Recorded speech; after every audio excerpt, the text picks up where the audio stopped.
Okay, today we are going to talk about lesson 29.4. For those of you who were gone on Monday, you should also have 29.3. I will be checking your review sheet beginning of class tomorrow to make sure that you have lesson 29.3 and 29.4 completed, that you've watched the videos and filled out the notes. On Thursday, we will do a review game over chapter 29, and then on Friday, we will take the test.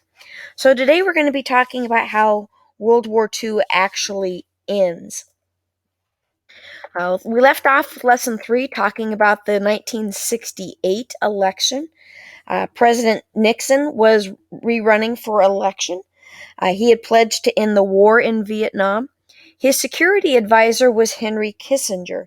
And Henry Kissinger actually began some talks to try and end the war. At this point, Ho Chi Minh has passed away. He's now dealing with Tao. I won't ask you about Tao at all. But he's trying to end the war. And they're looking at how they can do this with two different strategies. They want to have a peace with honor, where the United States doesn't look very bad. We talked about that just a little bit. No, I guess we did not talk about that yesterday. This is number 3 on the review sheet. We'll talk about it in just a second. And we'll also talk about number 2, Vietnamization. As far as Vietnamization, one of the things that we wanted to do is we wanted to turn over more of the fighting to the South Vietnamese, and we wanted to start bringing U.S. troops home. So when Nixon took office, there were 540,000 troops in Vietnam. But by 1972, he had reduced that number to 24,000. So he's actually starting to bring some troops home. There's been a lot of people protesting throughout this time. They're wanting for an immediate end to the war. And Nixon believed he had what he called the support of the silent majority. And silent majority is number 4 on your review sheet. And basically he gives this silent majority speech that you can see on the screen there. And basically he says that he has more support from the American people than people know about, because he has this silent majority, and they need to start speaking up, because if Vietnam doesn't realize that we're not united, he says the more divided we are at home, the less likely they are to negotiate in Paris, and we're not going to be able to bring a quick end to this war. While he is bringing troops home, he is secretly actually escalating the war, and he's starting to bomb more in Cambodia and in Laos. And remember, the Ho Chi Minh Trail goes through Cambodia and Laos, and so he's trying to bomb that supply route so those supplies can't get to the Viet Cong in South Vietnam, and also can't get to those North Vietnamese troops. So if you look at number 5 there, why did the U.S. start bombing in Laos and Cambodia? Is they were bombing the Ho Chi Minh Trail and trying to prevent supplies from getting to the communists. While all of this is going on, protesting still continues. Nixon did end up winning the election, and he announced that he'd ordered troops into Cambodia. And of course, that was not very popular. And so the protests can intensify even more, especially on college campuses. And I'm pretty sure we talked about that when we asked in general, where did most protests take place? It was on college campuses. And it used to be just kind of the radicals that were protesting. But now you'll see that even more of the conservatives or the mainstream people, these are not, they're not hippies, they're not young people, they're not college students, but they also start protesting during this time. I'm going to go ahead and skip ahead here while we're talking about protesting. One of the most famous protests took place in Kent State in Ohio. And what happened is that you had some students who had gathered at a demonstration, and they set fire to the ROTC building. The governor actually sends in the National Guard to kind of control further demonstrations. Students gather on this grassy area, and the National Guard asks them to disperse. A few students start throwing rocks at the troops, and the troops end up firing into the crowd. 4 students are killed and 9 are injured. Some of those that were shot were not protesters. They were actually just passing by on their way to class. 9 days later, there were similar incidents at Jackson State College in Mississippi.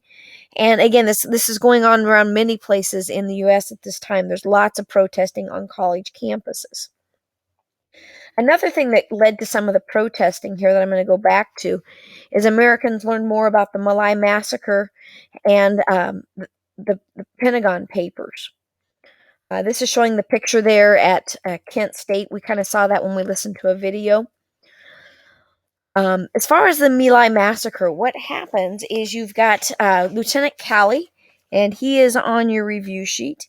He is number 8. And again, he's in charge of the American troops. And they enter My Lai because they're trying to find Viet Cong, or trying to find communists that are in the South. And rumors said that they were being sheltered there, that there were some people in South Vietnam that were actually sheltering these communists. And so they go in and they go on a search and destroy mission. They do not find any communists in the village, but he orders his soldiers to round up the villagers and gave them the command for his soldiers to fire on them. At least 175 and maybe more than 400 actually died in this massacre. While this was going on, there was a gentleman by the name of Hugh Thompson, and he landed his helicopters between the soldiers and the fleeing Vietnamese villagers that were trying to get out of there, and he ordered his 18-year-old gunner to fire on the American troops if they began shooting any more of the villagers. Thompson's report about how the Americans were killing innocent civilians was actually covered up by superiors, and the story didn't actually reach the United States until 1969 that this had actually gone on. When this finally comes to light, Lieutenant Calley is charged with murder in September of 69, and as his defense, he said he was just merely doing his duty in war, that was his order, he was supposed to do that.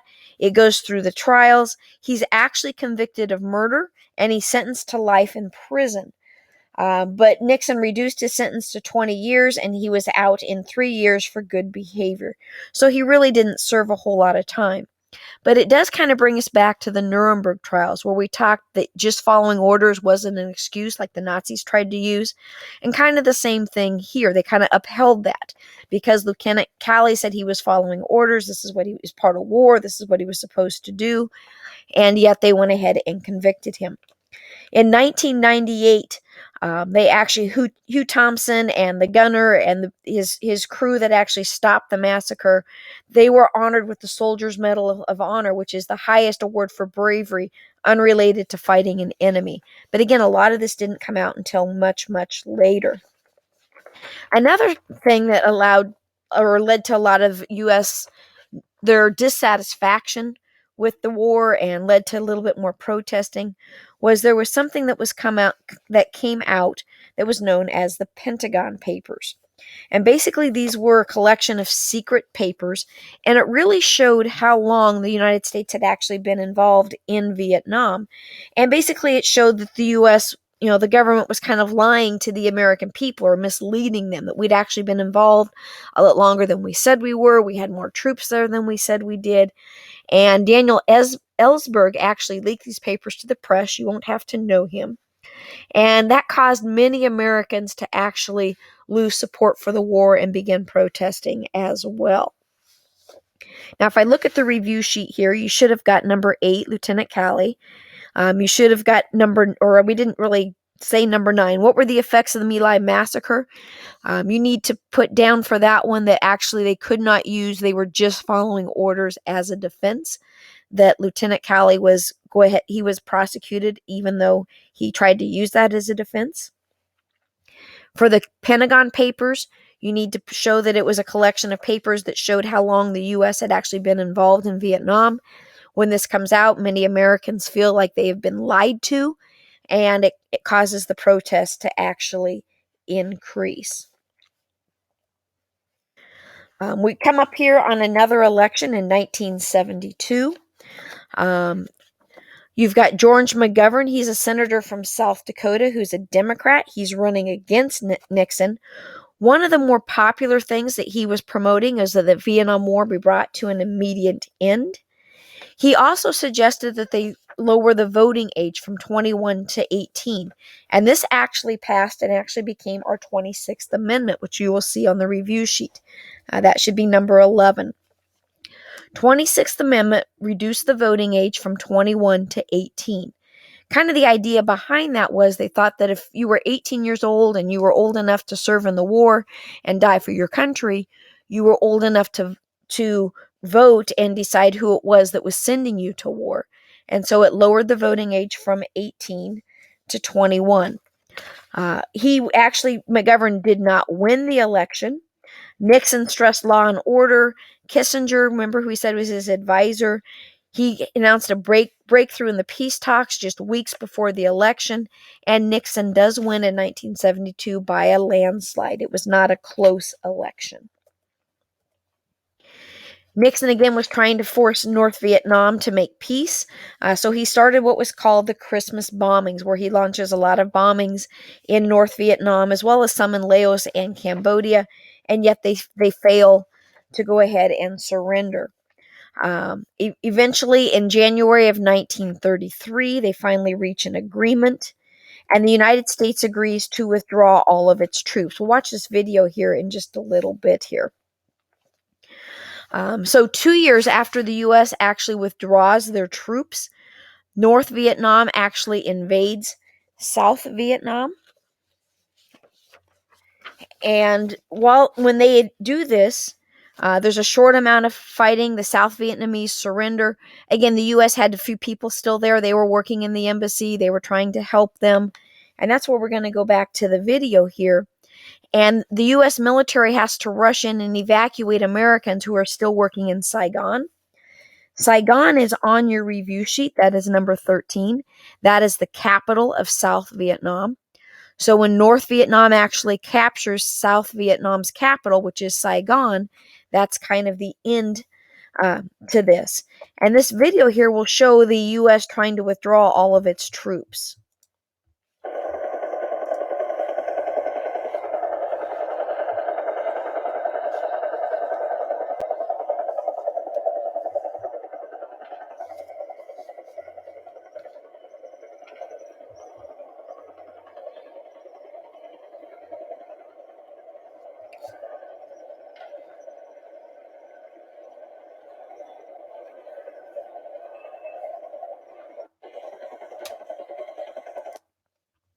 As you can see, they're exiting off the top of the building.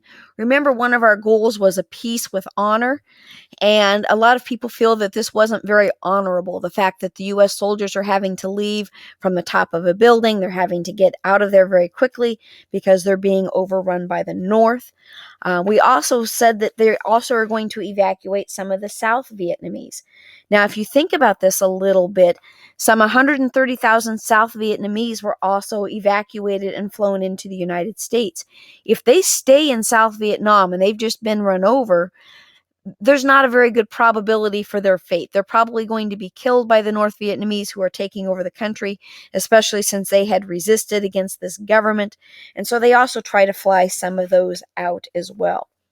So after 2 decades of temporary division, remember that was the 17th parallel that divided North and South Vietnam, and it was supposed to be temporary. But after that, they finally reunite under a communist government. Another thing that I want you to add there on number 14 is the Khmer Rouge. This Vietnam War actually spills over into Cambodia, and you've got some communist forces that are very, very brutal called the Khmer Rouge, and they gain control of Cambodia, and they do a mass genocide. They kill many of their civilians. It's horribly graphic what they do to their own citizens. In 1979, Vietnam actually invades Cambodia and overthrows the Khmer Rouge, and they actually occupy Cambodia until 1989. So this whole thing with Vietnam becomes very complicated, and like I said, the war spills over into Cambodia and a civil war there as well as a genocide that takes place in their country.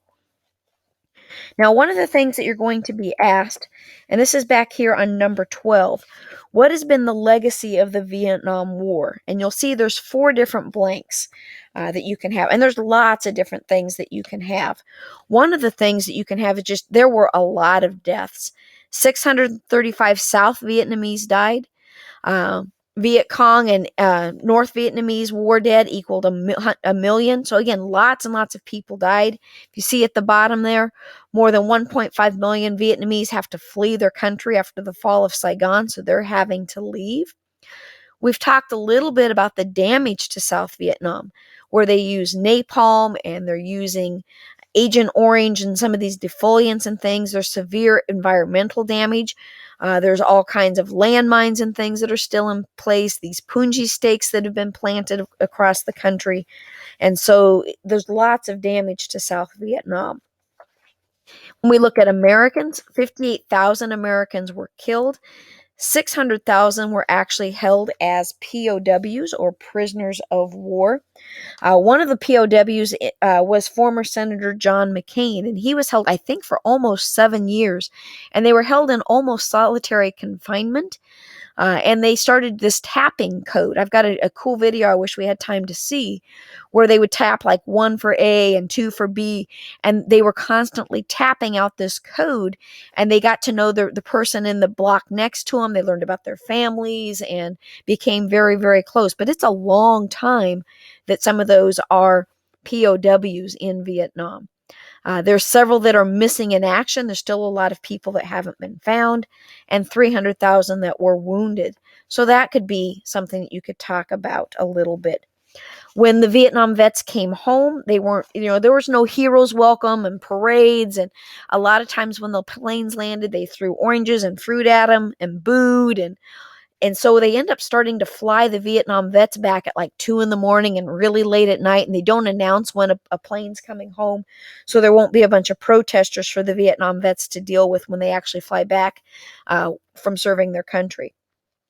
Many of the Vietnam vets have trouble readjusting to civilian life, and they actually come up with a new term for that called post-traumatic stress disorder. Because of the bombings and the shellings and the things that they saw there, many of them suffer from some damage from that. Probably had that in Korea and in World War II, but they didn't really have a name for it.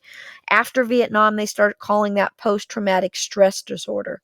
I know for some that, 4th of July and fireworks aren't very helpful for them because it reminds them, it kind of takes them back to a time when the war was, or gunfires, those kinds of things are difficult for them.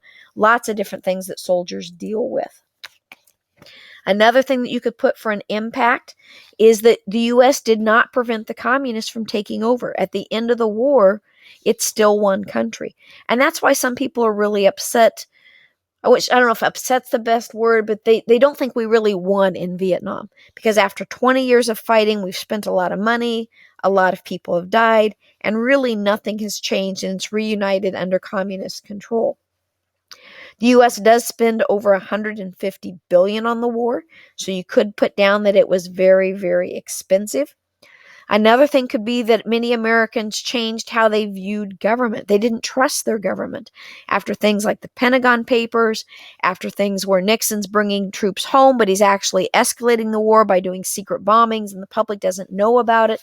Even some members of Congress don't know about it. So it makes the United States question their government a little bit more. So that's another legacy or an effect of Vietnam. We've talked about the War Powers Act. That's number 15 on your review sheet. But Congress passes the War Powers Act, which basically says that the president cannot send troops for more than 60 days without addressing Congress. Because a lot of people thought that Nixon and Johnson, they had actually overstepped their bounds and what they were allowed to do under the Constitution. And so they actually changed that by passing the War Powers Act that sets that 60-day limit. So they can't send troops without an authorization from Congress or a declaration of war. Another legacy of the Vietnam War is the Vietnam Wall. It's kind of helped some Americans come to term with that a little bit. It was actually, I don't have the year it was built here. But there are 58,000 names that are actually written on that wall of people who died or went missing in action. There were 2,500 that were missing, and there's another 300,000 that were wounded, whose names are not on the wall. But this is a pretty impressive, pretty emotional experience to go and see the Vietnam War and see all the memorials are there. If you take my Facing History class, and if we go to Washington, D.C., this is one of the things you will see. And it always kind of has a huge effect on the students when we go to see that. Some of these are things like kind of mentioned before, but actually just effects on veterans. Many of them returned disabled or paralyzed. Many of them were, they had better medicine, and so instead of dying from diseases, they cut off their leg and they survived. If you remember in the video that we watched over Vietnam, the Forrest Gump, that Lieutenant Dang didn't want Forrest Gump to pull him out. He would rather die than live without his legs, and he suffered a lot because of that. Eventually, he kind of comes around to doing that, and he's glad that Forrest saved him, but it takes him a while to actually express that he's okay with that. A lot of soldiers are exposed to dangerous chemicals. They develop cancer. Some of their children that they father after they've served in Vietnam have birth defects. We talked about how they don't receive this warm celebration when they come home, that many of them are actually booed and they don't receive that warm celebration. Some of them do have trouble adjusting to civilian life, and we talked about that post-traumatic stress syndrome and suffering flashbacks. And we'd also kind of mentioned that several of the Vietnam vets actually fathered children overseas. So a lot of their children of veterans were left overseas. And so that was another issue that they had to deal with. And that's pretty much the end of the chapter. I know we've gone through this chapter pretty quick. On Thursday, I will really review with you as far as what to study. I'll make sure the review game gets posted. But make sure you get your review sheet filled out for Lesson 3 and Lesson 4. I should have mentioned at the beginning of the video that there is a new review sheet on the Canvas that is divided between Lesson 3 and 4. If you're using the old review sheet, most of it's still there. You might have to add just a couple things. Otherwise, we will see you on Thursday, and we'll start getting ready for this test on Thursday.